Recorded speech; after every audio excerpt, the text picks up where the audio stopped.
really aren't that bad. As you might surmise after playing for a while, the game has some deep Asian history where much of the time it's called high-low, as this is one of the most commonly made bets on the board.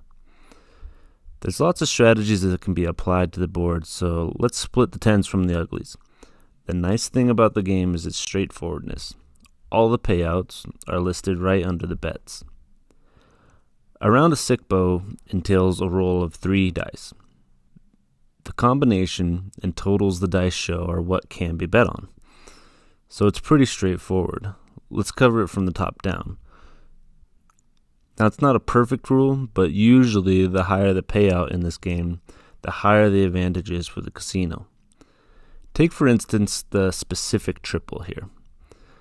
The common payout for these is 180 to 1, which gives the casino a 16.2% advantage.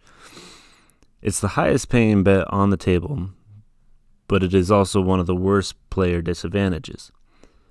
Similarly, we have the any triples bet.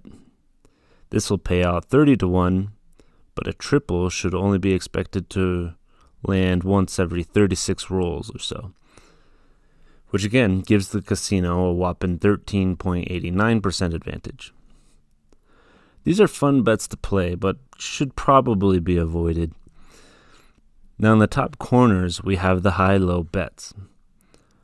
Totals higher than 10 are high, totals under 11 are low. This is the closest bet on the table to an even odds bet. However, if a triple is rolled, all high-low bets are lost, and that's what gives you a small 2.78% disadvantage. I know, it's disappointing. Moving further down, we have the specific totals of all 3 dice. Predict that total correctly and you will receive the payout listed under that number. Each of these totals have different advantages, but of these options, weighing in at casino's advantage of 9.72% and paying out at 12 to 1, the 7 and the 14 totals are the best chance of getting a win.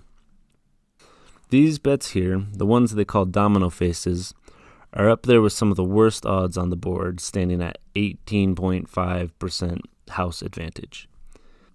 If 2 of the dice show 2 numbers that you've placed a bet on, you will get paid out 6 to 1. I'd advise you just to stay away from this section though. The odds are just too bad. Lastly, we have the single number bets. If any of the dice show the number that you've bet on, you'll get paid according to how many of the dice are correctly predicted. The United States has some of the worst odds when it comes to betting single numbers, but at a 7.8% disadvantage, it's still the second closest bet to making an even return of your money. Now, given this information, I would suggest one of 2 very simple strategies. First off, betting high or low is your best chance of making money, hands down.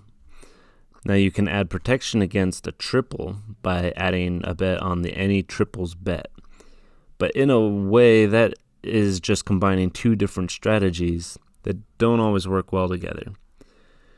I'd say just pick a system for your high-low bets only and stick to it. Next, I would go with a single number betting strategy down at the bottom. It's fun to try to pick numbers that haven't been hit in a while, and that can be successful.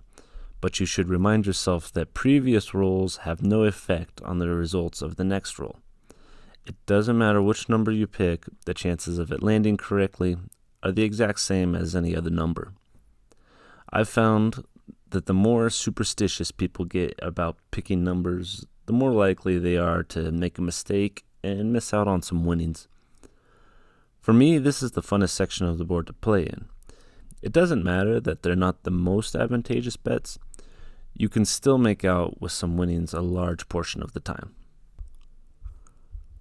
For instance, let's say that a 2 hasn't been landed in quite a while. So we'll place a single unit on the 2. Now you would figure, as we roll through these dice, that you would have a 50% chance of getting a 2. There's 3 dice, there's only 6 options. And you're close. But there's a greater chance of the 5 numbers that you're not betting on doubling up or tripling up on a number than it is for the single number that you've bet on to roll a double or a triple. And that's what gives you the 7.8% disadvantage. It's a great strategy. You can hop around to different numbers and you'll win a large portion of the time.